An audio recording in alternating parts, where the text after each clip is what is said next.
তোমার শেষ, কিন্তু কেন মা? তোরা তো কোথাও গিয়ে ঘুরে আসতে পারিস। মা জানোই তো অনেক কাজ থাকে, সময় করে যাব। একটু জলদি যাবি। আর শুনলাম রোয়েনের ওয়াইফ মা হচ্ছে। জি। ওদের দেখে আসবো ভাবছি, কিন্তু আমার একটা ইচ্ছা হয়েছে। কি মা? অস্ট্রিয়াতে ফিরবার আগে তোদের বাবুকে দেখতে চাই। মায়ের কথায় দুজনে অবাক। রামিন আশফিনাকে দেখে মায়ের দিকে তাকায় বিস্ফোরিত চোখে।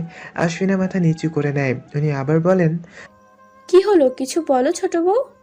আশফিনা কি বলবে, লজ্জায় মাটিতে মিশে যাচ্ছে ও, তাই বলল, জানি না মা, আপনি বিশ্রাম নিন। বলে দ্রুত রুম থেকে বেরিয়ে গেল আশফিনা। রামিন মায়ের সামনে এসে বসে। উনি বললেন, দেখ বাবা, বউ লজ্জায় কিছু বলেনি, কিন্তু নিশুকে আদর করতে করতে দেখেছি ওকে। নিশুও চাচি বলতে পাগল। তার মানে তোর বউও বাচ্চা পছন্দ করে। তাই জলদি তুই বাবা হয়ে যা। মা একটু বেশি জলদি হচ্ছে না? মানে সেই দিনই তো বিয়ে হলো। শোন, বাবু হওয়ার পরও আনন্দ করা যায়। সামনে তোদের বয়স আরো বাড়বে, তখন সমস্যা দেখা দেবে। এখন যা আমার সামনে থেকে। রামিন বেরিয়ে এসে ভাবতে থাকে মায়ের বলা কথাগুলো। আসলেই ওরাও বাবা মা হতে পারে। আর যেখানে আমার শখ করেছে, তখন কথাটা ফেলবার নয়। রুমে ফিরে দেখলো আশফিনা শাড়ির আঁচলে আঙুল পেঁচাচ্ছে, হয়তো কিছু নিয়ে ভাবছে। রামিন ওর পাশে এসে বসতে আশফিনা বলল, মা হওয়া অনেক বড় দায়িত্ব কাজ, তাই না? হুম। মা তখন বলেছিলেন, তাতে আমার আপত্তি নেই, বাট ভয় লাগছে। আশফিনা আপত্তি নেই শুনে খুব ভালো লাগলো, কিন্তু ওর ভয়ের কথা কিছুটা অবাক হয়ে বলল, কেন? আমি কি এত বড় দায়িত্ব নিতে পারবো? ভাবিকে দেখি খুব কষ্ট করে নিশুর পেছনে, আমি কি পারবো ওনার মতো? রামিনের সুখের হাসি দিয়ে বলল, কেন পারবে না? আমরা বেস্ট মা বাবা হয়ে দেখাবো। আমি সবসময় তোমার পাশে আছি আর থাকবো। আশফিনের কপালের সাথে কপাল লাগিয়ে কথাটা বলল রামিন। আশফিনা এসে রামিনের দিকে তাকায়। এদিকে রেজওয়ান মাহবুব জলদি ফেরার চেষ্টা করছেন। ওনার খুব লজ্জা হচ্ছে নিজের হানিমুনে এতদিন থাকতে। আনিরা ওনার অবস্থা দেখে মজায় পেয়ে হেসে দেয়। লোকটা এই কয়েকদিনে এতটাই ওনাকে ভালোবেসেছে যে নিজেকে ভাগ্যবতী মনে হয় এই বয়সে এমন স্বামী পেয়েছেন দেখে। এদিকে সকালে রুহিকে দেখে কিছুটা মন খারাপ হয় রুহিনের। সে কথাগুলো হয়তো লুকায়িত থাকলে ভালো হতো। রুহি সব কিছু করলেও মনটা ভালো নেই বুঝাতে পারে রোয়েন, তাই ও নিজেও সেই ব্যাপারে কিছু না বলে কাজে চলে যায়। এদিকে রাতে নীলা ফাহমিনকে কল দিয়ে একগাদা গালি দিয়ে বলল, এমন অদ্ভুত মেসেজ পাঠালি, আমার হাজবেন্ড দেখে তোকে পাগল বলল জানিস। প্যাকিং সেরে স্বামীর পাশের চেয়ারটা এসে বসেন আনিলা। পাশে রেজওয়ান যেন একটু সরে বসলেন। তারপর বাইরের প্রকৃতি দেখায় মন দেন তিনি। আনিলা একটু মজার ছলে রেজওয়ানের হাতের চামড়া ধরে হালকাভাবে টান দিতেই রেজওয়ান লাফিয়ে উঠে একটু আর্তনাদ করে চেয়ার ছেড়ে উঠে দাঁড়াতে হাতের পিঠ মুছতে মুছতে আনিলার দিকে তাকিয়ে বললেন, কি করছো এসব? আনিলা একটু হেসে বললেন, কই কি করলাম? হাতে চিমটি দিলে কেন? আমার ইচ্ছা, আমার বরের হাত আমি দিয়েছি, তোমার লাগছে কেন? দেখো, আমরা বয়স্ক, এসব কাজ আমাদের মানায় না। নিজের বয়স অনুযায়ী চলতে চেষ্টা করো। আমাদের এখন সেই বয়স নেই খুনসুটির। ব্যাপারটা খারাপ লাগে আনিলার। লোকটা এভাবে কথাগুলো বলল। যতই হোক ওরা স্বামী স্ত্রী একে অপরকে ভালোবাসে, আর খুনসুটি করতে কি বয়সটা খুব প্রয়োজন? আনিলার নিজেকে সামনে বলল, ভুল বললে রেজওয়ান। তুমি জানো এই কয়দিন তোমার কথায় কাজে তোমার ভালোবাসার আদর খুঁজে পেয়েছি আমি। আমি তোমার স্ত্রী, তোমার সাথে খুনসুটি করার অধিকার আছে। আর রইল বয়স, এটা কিছু না রেজওয়ান। তুমি কি আমাকে ভালোবাসো না? বাসি, কিন্তু কোনো কিন্তু না, আমিও তোমাকে ভালোবাসি। আর আমাদের ভালোবাসার বয়স কোনো ম্যাটার করে না। আমি তোমার কাছে এমন কিছু চাইনি যেটা দিতে পারবে না আমায়। আমি শুধু চাইছি পাশাপাশি বসে একটু কথা বলবো, শুধু এইটুকুই। কিন্তু বয়স তোমাকে পেয়ে বসেছে। বারবারই খেয়াল করছি তোমার হাত ধরলে তুমি সরে যাও। জানো আমার কষ্ট হয় তোমার অবহেলা পেলে। তোমাকে বলে লাভ নেই, কাল ফ্লাইট আমাদের, জলদি ঘুমাতে হবে। তুমিও শুয়ে পড়ো, আমি যাই। কথাগুলো বলে আনিলা আর দারুণা রুমে এসে ফ্লোরে কাঁথা বিছিয়ে শুয়ে পড়ল। রেজন মাহবুব চেয়েও না করতে পারেননি। সেখানে দাঁড়িয়ে সিগারেটে লম্বা টান দিতে থাকেন। রুহি সারাটা সময় খুব অস্থিরতায় কাটিয়ে দিয়েছে। লোকটার সাথে কথাও বলেনি ও। কেন? তার অতীত জেনে নাকি কোনো সংকোচ বোধের কারণে? সবারই কি অতীত থাকে না? রুহি নিজেরও তো অতীত ছিল সামির। তাই বলে কি লোকটা তাকে ভালোবাসেনি, আপন করে নেয়নি ওকে? লোকটার অতীতে হয়তো কোনো কিছু ভুলানোর জন্য ছিল, আর সেটা যেমনই হোক ওদের দেখা হওয়ার আগে। লোকটা তো ওদের সম্পর্কের পর এমন কিছুই করেনি, তাহলে কিসের শাস্তি পাচ্ছে সে? সত্যি বলার, রুহি নিজেই তো জানতে চেয়েছিল তাহলে কি এমন হয়ে গেল যে লোকটার সাথে কথা বলেনি ও ভালোভাবে। খুব খারাপ লাগা কাজ করছে ওর। সে নিশ্চয়ই নিজেকে দোষারোপ করছে, যেখানে রুহির তার প্রতি শ্রদ্ধা ভক্তি অনেকটাই বেড়ে গেছে। কারণ এমন সত্য বলার সাহস আবার থাকে না, তাও আবার নিজের স্ত্রীকে বলার। না রুহি কথা বলবে তার সাথে, ভালোবেসে বুকে টেনে নেবে, তার সব দুঃখ কষ্টগুলো নিজের মাঝে ভাগ করে দেবে। ওরা তো আলাদা কেউ নয়, হতে পারে দুটো আলাদা শরীর, কিন্তু মন আর হৃদয় এক। তাহলে দুঃখগুলো দুজনের। চোখের কোণা বেয়ে গড়িয়ে পড়া অশ্রুগুলো হাতের কোণা দিয়ে মুছে নেয় রুহি। এদিকে রোহিনের কথায় অবাক হয়ে গেল রামিন, তারপর বলল, ও বলে দিয়েছিস রুহিকে?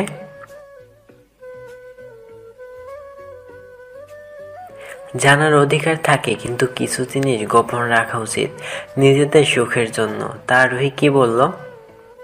কিছুই বলেনি। তার স্বামী এত ভালো কাজ করেছে, বিয়ের আগে কিছুই বলেনি? রাগ হলো রোহিনের, তারপর দাঁত খিঁচে বলল, ফাজলামো করছিস তুই?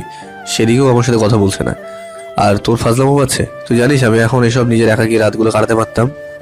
আচ্ছা সরি, বাট রুহি কথা বলেনি? না। আই থিঙ্ক ওর সময় লাগবে। বুঝিসই তো, কেউ এসব ব্যাপারগুলো সহজে নিতে পারে না, কষ্ট হয়ে যায়। তুই ওকে সময় দে। কিন্তু ও কেন বোঝে না আমি এখন এইসবে নেই, শুধুই ওকে ভালোবাসি। বুঝবে, বুঝা নিজের কাজে। আরে অনেক বেশি বুঝা, ও বুঝবে। আর কিছু বলতে পারে না রোয়েন। অন্যদিকে ফিরে চিন্তায় থাকে রুহি। রাতে ঘরে ফিরে এলে রুহিকে দেখতে পায়। রুহি কিছু না বলে কাপড় বের করে দিয়ে খাবার গরম করতে চলে যায়। রোহিন ফ্রেশ হয়ে নিচে এসে খেতে বসে। পাশে রুহি দাঁড়ানো, আর রোহিনের দিকে একবার তাকিয়ে বলল, বসো। তুমি খেয়ে নাও, তোমার সাথে কিছু কথা আছে। খাবার শেষে রুমে এলো ওরা, আর দুজনে পাশাপাশি দাঁড়িয়ে আছে বারান্দায়। দুজনেই চুপচাপ। রুহি রোহিনকে একবার দেখে বলল, কালো সব বলার পর কেন জানি মেনে নিতে কষ্ট হচ্ছিল, কারণ আপনার পাশে কাউকে দেখার সাহস আমার নেই। রুহি ওসব আমার। আমাকে বলতে দাও প্লিজ। বলো। অতীত সবার থাকে, আমারও ছিল, তেমনই তোমারও ছিল। সব ভুলে তুমিও আমাকে ভালোবেসে বিয়ে করেছো, তাহলে কেন স্বার্থপর হব আমি? আমিও তোমাকে ভালোবাসি, বিশ্বাস করি। তোমার থেকে দূরে থাকা মানে তোমাকে অবিশ্বাস করা, সেটা কখনো পাবো না আমি। তোমার প্রতি আমার শ্রদ্ধা ভক্তি অনেকটাই বেড়ে গেছে। আমাকে পারলে মাফ করে দিও। না ভেবে তোমার সাথে কথা বলিনি সারাদিন।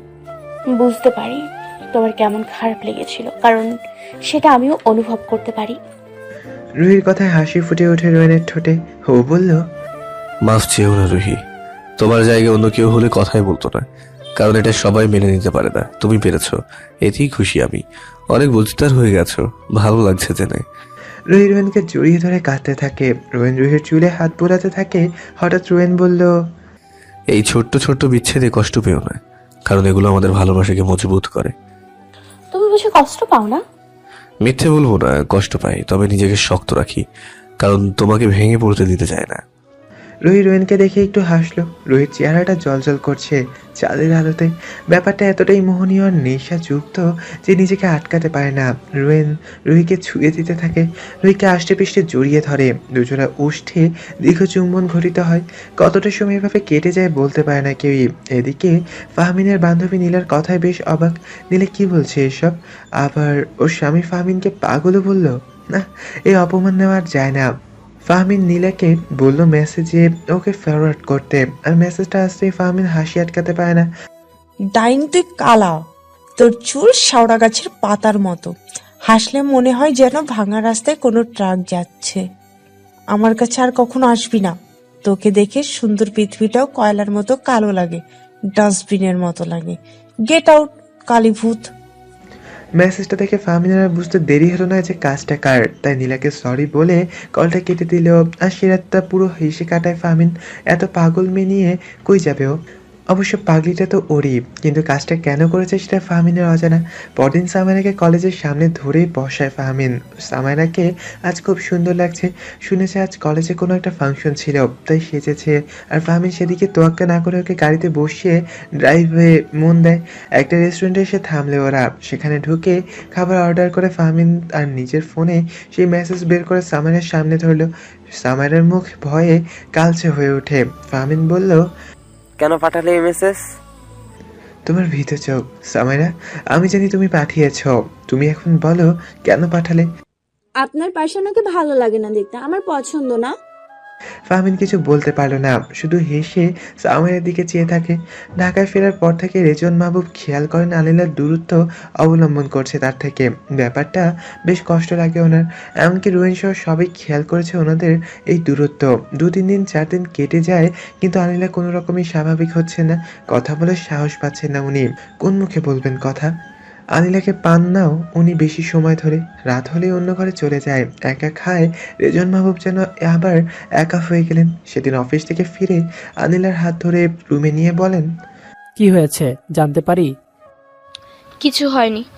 এভাবে আনলে কেন? আমাদের বয়সের সাথে এসব যায় না। যেতে দাও আমাকে। দেখো, আমি বুঝতে পারিনি ওই দিন কেন বলেছিলাম। একটা সত্যি কথা বলি, নির্ধারার মতো তোমাকে কখনো ভালোবাসতে পারবো না, মাফ করে দিও। আমি কখনো নির্ঝরা আবার জায়গা নিতে চাইনি। আমি চেয়েছিলাম স্ত্রী হিসেবে আমার সম্মান আর একটু ভালোবাসা, আর কিছু না। আর হবে না এমন, প্লিজ এভাবে দূরে দূরে থেকো না। ইটস ওকে, তুমি ফ্রেশ হয়ে নাও, আমিও ফ্রেশ হয়ে খাবার গরম করে নিই। এরপর অনেক গল্প করব দুজনে। অবশ্যই, যাও ফ্রেশ হয়ে নাও। এদিকে রামিন আর আশফিনা মা বাবা হওয়ার প্রচেষ্টা চালাতে থাকে, কিন্তু কোনো কাজ হয় না। দুজনেই ভীষণ চিন্তায় পড়ে যায়। 3 মাস পেরিয়ে 4 মাস হতে চললেও কিন্তু কেন কোনো ফলাফল পাচ্ছে না তিনি। এদিকে রামিনা মাও হতে তাড়া দিচ্ছে আশফিনাকে, কিন্তু কিছু না বলতে পারলেও অশ্রুতে ভিজে যায় বালিশ, আর রাতগুলো কেটে যায় গুমড়ো কান্নায়। অন্তিম মুহূর্ত যেন চলেই এলো। দুষ্টুটা আজকাল একটু বেশি খেলাধুলা করছে। ও কি বুঝতে পারে না মায়ের কষ্ট হয়? যখন তখন কষে লাথি মেরে দেয়। সে সময়টা ব্যথা পেলেও সে সাময়িক, কিন্তু মনের প্রশান্তিটাই যেন অনেক বড়। এটা ভেবে মন ভালো হয়ে যায়। বাচ্চাটা ভেতরে ভালো আছে, খুশি আছে, মাকে খুব ভালোবাসে। মাও তো তোকে খুব ভালোবাসি বাচ্চাটা। আর তোর আসার অপেক্ষায় দিন গুনছে সে। 9 মাস যে হয়েই গেল, আর হয়তো 1 মাস কিংবা আরও অল্প কিছু দিনের মাঝে সে রুহির কোলে চলে আসবে। তোর বাবা তোকে খুব ভালোবাসে, কতটা খেয়াল রাখছে জানিস? তুই এভাবে তোর প্রিয় মানুষের খেয়াল রাখবি তো? পেটে হাত বুলাতে থাকে রুহি। অনেকটাই বড় হয়ে গেছে, আজকাল খুব কষ্ট হয়ে যায় হাঁটতে, আর কোমর পিঠে ধরে যায়। আর লোকটা কত দিক সামলাবে? ঘরেই তো থাকে বেশিরভাগ সময়, কাজেও যেতে হয়। সে যতটা সময় ধরে ঘরে থাকে ওকে ধরে ওরুম এরুম করে, কিংবা ওয়াশরুমে নিয়ে যায়। রাতে ওর কোমর চেপে আবার পা ম্যাসাজ করে দেয়। রুহির খুব খারাপ লাগে নিজের কাছে, নিজের পর ওর পা চাপছে, কিন্তু সে তো কোনো কথাই শুনে না, জোর করে পা চেপে দেয়। এমন জীবনসঙ্গী পাওয়াটাও বড় সৌভাগ্যের। চোখ জোড়া জলজল করে ওঠে, ঠোঁটের কোণে এক চিলতা হাসি ফুটে ওঠে। সেজন্য তার মানুষটাকে এতটা ভালোবাসে। কথাগুলো ভাবতে ভাবতেই রামিলা পাশে এসে দাঁড়ায়, তারপর মাথায় হাত রেখে অবাক হয়ে বলল, আফু, এতক্ষণ খাড়াই রয়েছেন কিল্লাই? সমস্যা হচ্ছে না তো? ভাইয়ে কইছে না বেশিক্ষণ না খাড়াই তো? এত ভাই ভাই করিস কেন বদ কোথাকার? বসতেছি আমি। মা গো মা, এত ডরান কিল্লাই? বেড়া তো আপনারই, হেরে আঙুলের ডগায় রাখতো হেরেন না। বাজে বকিস না তো, যা এখান থেকে। আফু, খাইবেননি কিছু? না, খিদে নেই। দুপুরের পর তো কিছুই খান নাই, ভাইয়ে জিগাইলে কি কমু? তোর কিছু বলতে হবে না, আমি বলবো। আপনার কথা না মাই না আমারে আয়া জিগায়, তখন আমি কি কমু? দুধ খেয়েছে বলিস। কি মিথ্যুক, আমি পারতাম না কইতে। আপনারে আইন না দেই, আপনি খান। রুহি আর না করলো না, কারণ রোয়েন যদি জানতে পারে ও এখনো কিছু খায়নি তাহলে সারা বাড়ি মাথায় তুলবে। তাই রুহি রামিলাকে বলল, 2টো বিস্কুটও দিস। সুরজ কোন দিক দিয়ে উঠছে আপু? মানে? আপনারে জোর করে খাওয়াইতেছি দুধ, আর আপনি বিস্কুট চাইতেছেন? ভালোই তো। বেশি কথা বলিস। আচ্ছা আর কমু না, অহন কন কোনটা আনুম? তোর ভাই আনছিল গত মাসে নীল প্যাকেট। অরিও নি? জানি আয়। আচ্ছা অহনই আনতাছি। রামিলা দৌড়ে বেরিয়ে গেল। আর এদিকে রোয়েন সব গুছিয়ে বের হতে নিবে, তখন আনিলা ওর সামনে এসে দাঁড়ায়। রোয়েন একটু হেসে বলল, জি মা বলুন। স্যার, রুহির এখন অনেক কষ্ট হচ্ছে, তাই না? আপনি কতটা সময় ওর খেয়াল রাখবেন? চলছে, আমি করছি তো। ভাবছিলাম আমি গিয়ে থাকি কয়েকদিন, আপনি অফিসে থাকলে আমি ওর খেয়াল রাখবো। জি অবশ্যই আসেন। আর আমার বাসায় তো কখনো থাকেন না, এই সুযোগে থাকলেন। রুহিরও তো ডেলিভারির সময় কাছে এসে গেছে। আচ্ছা, আজ রেজওয়ানের সাথে কথা বলে নি, কাল সকালেই হয়তো চলে আসবো, আর সকালে না হলেও বিকালে আসবো। আচ্ছা তাহলে আপনার ছুটি আজ থেকে। আপনার পরিবর্তে আমি সোনিয়াকে রাখছি টেম্পোরারি। আচ্ছা স্যার, তাহলে আপনি বাসায় যান। রোয়েন হাতে ফোনটা নিয়ে বেরিয়ে এলো। কয়েকদিন যাবৎ রামিনকেও তেমন দেখা যায় না। রুহিকে নিয়ে কয়েক মাস এতটাই ব্যস্ত হয়ে পড়েছিল যে রামিন খবর নিতে পারেনি।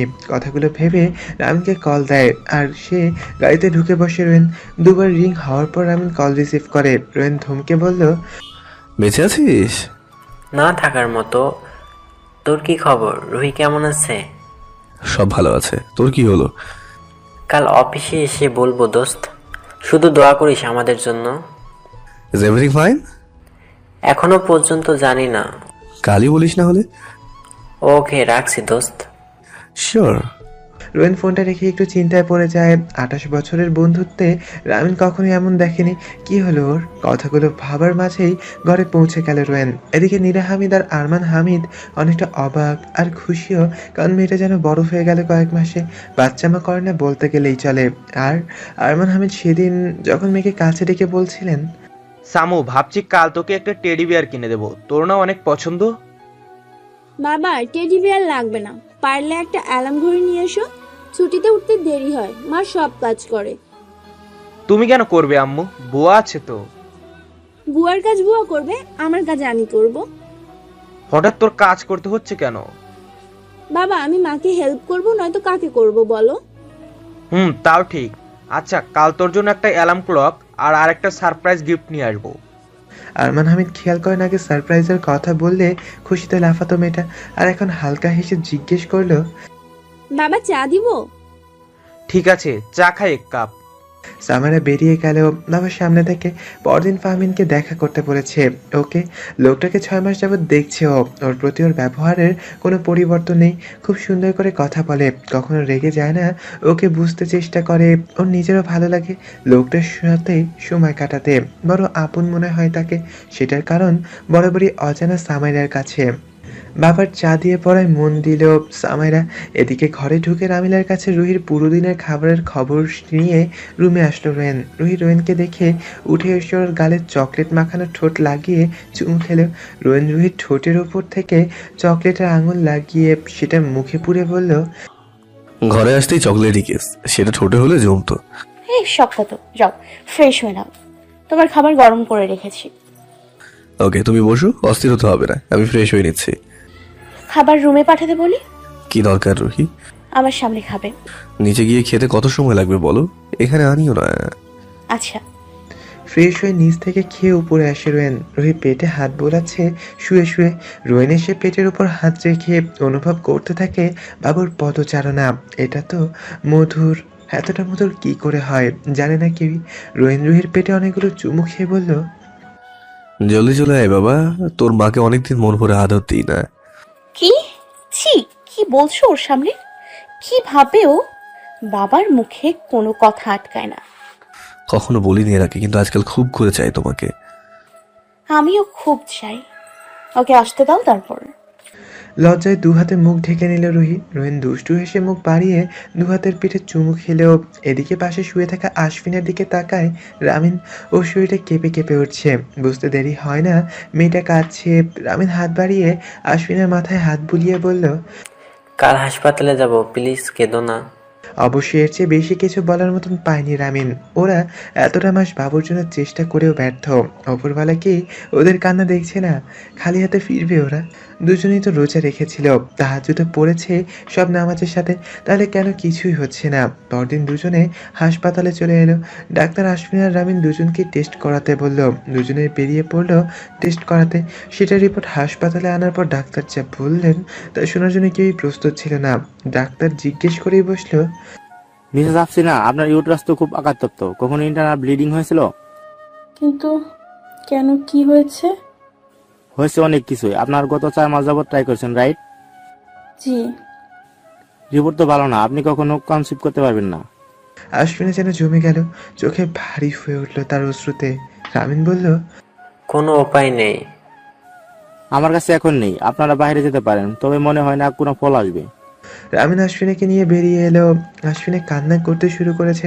রামিন ওকে জিজ্ঞেস করলো, তোমার ইন্টারনাল ব্লিডিং হয়েছিল, আসো। ক্লাস 10-এ হয়েছিল। কিভাবে? ম্যাথে ফেল এসেছিল। বাবা প্রচন্ড মেরেছিল সেদিন, পেটেও লাথিও মেরে দিয়েছিল। বাবাকে কখনো মাফ করতে পারবো না আমি, কখনো না।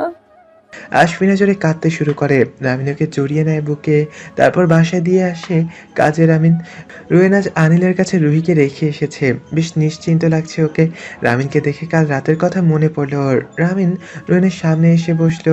ভালো দেখাচ্ছে না রামিনকে, কপালে গালে ফোঁটা ফোঁটা ঘাম জমে আছে। রোয়েন জিজ্ঞেস করেই বসলো, কি হলো তোর? আল্লাহ সবাইকে সব দেয় না, তাই না? বেশ অবাক হয় রোয়েন। কি বলছে রামিন এসব? রোয়েন বলল, কি হয়েছে রামিন? গত 4 মাস যাবৎ বাবুর জন্য ট্রাই করছিলাম আমরা। আমার না শখ নাতিপুতি দেখবে 4 মাসে। কোনো ফল না পেয়ে হাসপাতালে গেলাম আজ। অনেক টেস্ট করিয়ে জানতে পারলাম বাবা হবার সৌভাগ্য কখনো হবে না আমার। রোয়েন, কখনো হবে না। কথাগুলো বলে রোয়েনের হাতের উপর কান্নায় ভেঙে পড়ল রামিন। ঘরে এসে রুমে প্রবেশ করতেই মনটা খুব ভালো হয়ে গেল রোয়েনের। মা মেয়ের ভালোবাসা বুঝে এমনই হয়, তাও আবার এমন একটা সময়ে যখন মাকে খুব বেশি দরকার পড়ে একটা মেয়ের। রুহি আনিলার কোলে মাথা রেখে শুয়ে আছে দেখেই ভালো লাগে ওর। রোয়েন একটু হেসে রুমে প্রবেশ করতে নিলেই আনিলা আঁচলটা ঠিক করে বলল, এসে গেছেন বাবা, আমি তাহলে যাই? রোয়েন ইতস্তত করে বলল, না না, আপনি বসুন, আমি তোকে বললাম। রুহি ওঠার চেষ্টা করলে রোয়েন এগিয়ে এসে ওর পিঠের পিছনে এক হাত আর অপর হাতে রুহির হাত ধরে উঠে বসিয়ে দেয় তাকে। আনলে পিছন থেকে রুহির গায়ের ওড়না ঠিক করে দেয়। রুহি বলল, তুমি ফ্রেশ হয়ে নাও, মা আর আমি বের হচ্ছি। রুম থেকে বেরোতে বলেছিল রুহি। রুহির কথায় রোয়েন অবাক হয়, আবার রেগে গিয়ে ইশারা করলো ওকে যেন রুমে পায় বের হয়ে। রুহি হেসে মাথা নাড়িয়ে বেরিয়ে যায়। এদিকে আনিলা বলল, অমন করলি কেন? তুই রুমে গিয়ে বস, ওনার কিছু লাগতে পারে। জামাই ঘরে আসলে বউদের রুমে থাকতে হয়। যা রুমে গিয়ে বস, আমি শুতে যাই তাহলে। আচ্ছা মা। রুহি এসে রুমে ঢুকে খাটের কাছে আসতে পিছন থেকে ওকে জড়িয়ে ধরে রোয়েন। হঠাৎ এমন হওয়ায় আর সে তাল সামলাতে না পেরে পড়েই যাচ্ছিল রুহি। রোয়েন অপর হাতে ওর হাত ধরে নিজের সাথে লাগিয়ে নেয়। রুহির বুক কাছে, লোকটাও না কি যে করে, ভয় তো ওর জানি চলে যাচ্ছিল। রোয়েন ওর কানের মাঝে ঘন ঘন নিঃশ্বাস ছাড়তে থাকে, যেটা রুহির গলা আর ঘাড়ে স্পর্শ করে যায়। রুহি নিজের পেটে রোয়েনের হাতটা শক্ত করে ধরে বলল, ছাড়বে না প্লিজ, এভাবে আটকে থাকতে চাই। রোয়েন কেমন অস্থির হয়ে পড়েছে। রুহির ঘাড়ে আর কাঁধে নাক বুলাতে বুলাতে বলল, এইভাবে কতদিন দূরে থাকবো? পাগল হয়ে যাচ্ছি তো আমি। রোহিত ঠোঁটের কোণে স্মিত হাসি ফুটে ওঠে। ও মাথা সরাতেই রোয়েনের নাকের সাথে ওর গাল ধাক্কা খেলো। রুহি বলল, আর কয়েকদিন অপেক্ষা করো। সেটাই পারছি না আমি। না পারলে নেই, কোনো লাভ নেই, তার চেয়ে বরং খেয়ে নাও, আমার শরীরটা খুব খারাপ লাগছে। রুহির কথায় আতঙ্কিত হয়ে সরে আসছে রোয়েন। তারপর রুহির গালে হাত দিয়ে বলল, কি হয়েছে? কোমর আর পা পেইন করছে অনেক। রোয়েন সাথে সাথে রুহিকে কোলে নিয়ে খাটে বসিয়ে ওর পিঠের পিছনে বালিশ রেখে বলল, এভাবে বসে থাকো, আমি খেয়ে তেল নিয়ে আসি। আচ্ছা, কিন্তু পেট ভরে খাবে কিন্তু। ওকে, তুমি চিন্তা করো না, আমি আছি। রুহি এসে রোয়েনকে টেনে ওর দুগালে চুমু খেয়ে বলল, এখন ঠিক আছে। রোয়েন রুহির সারা মুখে পাল্টা চুমু খেয়ে বলল, বসো, আমি আসি তাহলে। রামিন ঘরে প্রবেশ করে দেখলো আশফিনা মন খারাপ করে খাটে বসে আছে। ঘরে ঢোকার সময় মার ভাবি বলছিল সারাদিন কিছু খায়নি। রামিন শুধু একবার বলছিল আমি ওকে সাথে নিয়ে খাবো। আশফিনা রামিনকে দেখে চোখ সরিয়ে বলল, আপনি আবার বিয়ে করেন। ঘরে ঢুকে এমনটা আশা করেনি। একে তো মন খারাপ, তার উপর রাগিয়ে দিল মেয়েটা। রামিন প্রায় দৌড়ে এসে আশফিনাকে ঝাঁকিয়ে রেগে বলল, কি সব ভাবো সারাক্ষণ বলো তো? আমাকে বিয়ে দেওয়ার কে তুমি? গার্জিয়ান আমার? আশফিনার চোখ জোড়া আবারও জলে ভরে গেল। রামিন দুগালে হাত রেখে বলল, আপনার সাথে আমার ফিউচার নেই রামিন। আপনাকে বাবা হওয়ার সুখ দিতে পারবো না আমি। কে বললো ভবিষ্যৎ নেই তোমার সাথে? খুব বেশি বোঝো তুমি। বাচ্চাই কি সব? আমরা দুজন ভালো থাকতে পারি না আসো? আপনি ভালো থাকবেন না। কে বললো ভালো থাকবো না? তোমাকে না পেলে ভালো থাকতে পারবো না। আশফিনা রামিনকে ছিঁড়ে মাথা নিচু করে কাঁদতে থাকে। রামিন জোরপূর্বক ওর গালে কপালে চুমু দিয়ে বলল, না, কিছু জিজ্ঞেস করেনি। কথাটা বলে রুম থেকে বেরিয়ে যাচ্ছিল রামিন। আশফিনা দৌড়ে গিয়ে ওকে থামায়। কই যান আপনি? মায়ের কাছে, ছাড়ো আমাকে। কি বলবেন? বিয়ে করতে চেয়েছো, তাই নতুন বিয়ে কথা বলতে যাচ্ছি। মিথ্যা বলছেন, বলুন কি বলবেন। যা বলার বলবো, ছাড়ো আমার হাত। আমিও যাব আপনার সাথে। দরকার নেই, তুমি গেলে সব উল্টা পাল্টা হবে, মাকে আমি বুঝাবো। আশফিনা তখনও রামিনকে ছাড়েনি।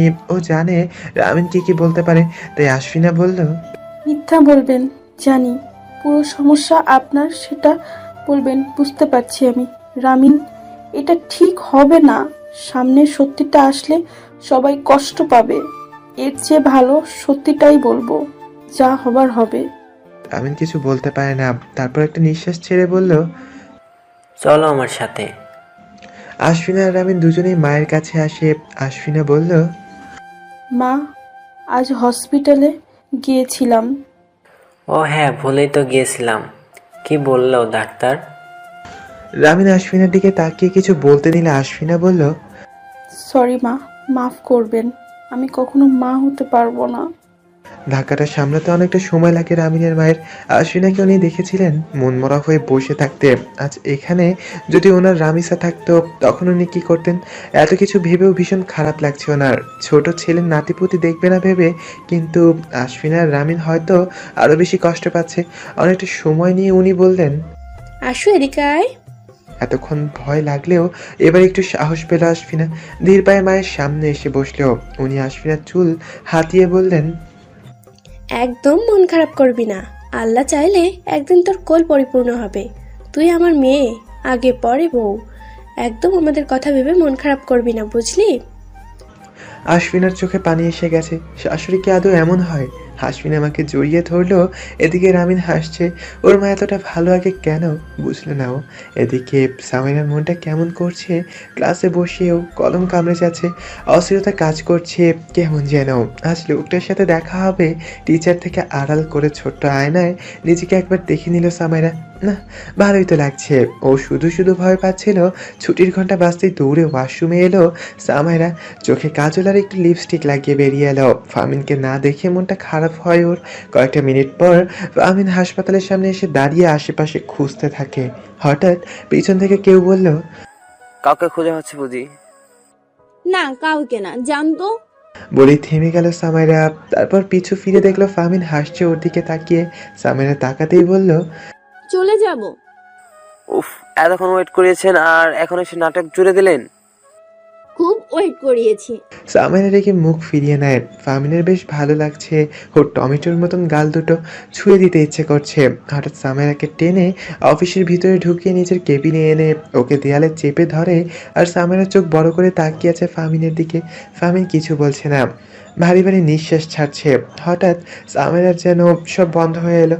চারদিক থেকে ঠান্ডা বাতাস ওর শরীর মন ছুঁয়ে দিল। নিঃশ্বাস বারবার আটকে আসছে। চোখ জোড়া বন্ধ হয়ে এলো আপনা আপনি। এই কেমন ছোঁয়া! ওর গাল দুটোকে সিক্ত করে দিল এক মনোমুগ্ধকর মিষ্টি ছোঁয়া। অনেকটা সময় পেরিয়ে গেল। আরও এক সপ্তাহ পর রুহির ডেলিভারি। এরই মাঝে রামিন আর আশফিনা অনেক হাসপাতালে ঢু মেরে এসেছে। কোনো ভালো রেজাল্ট পায়নি তারা, তবে ওরা হাল ছাড়বে না, এগিয়ে যাবে। রামিন কাজ ছেড়ে এসে বলল, চলো রুহির সাথে দেখা করে আসি, মাও দেখা করুক। ও ভালো আছে তো রামিন? নরম হয়ে গেছে, একটু বেশি অসুস্থ। ও চলুন তাহলে মাকে রেডি হতে বলি। যাও। তিনজনে রেডি হয়ে বেরিয়ে পড়লো রোহিণীর বাসার উদ্দেশ্যে। রোহিত চেহারা কেমন যেন ভেঙে গেছে। আশফিনা এসে ওকে জড়িয়ে ধরলো। রামিন আসলো নিজের মাকে নিয়ে। রোহিণ রামিনের মাকে সালাম দিয়ে বলল, আসসালামু আলাইকুম আন্টি, ভালো আছেন?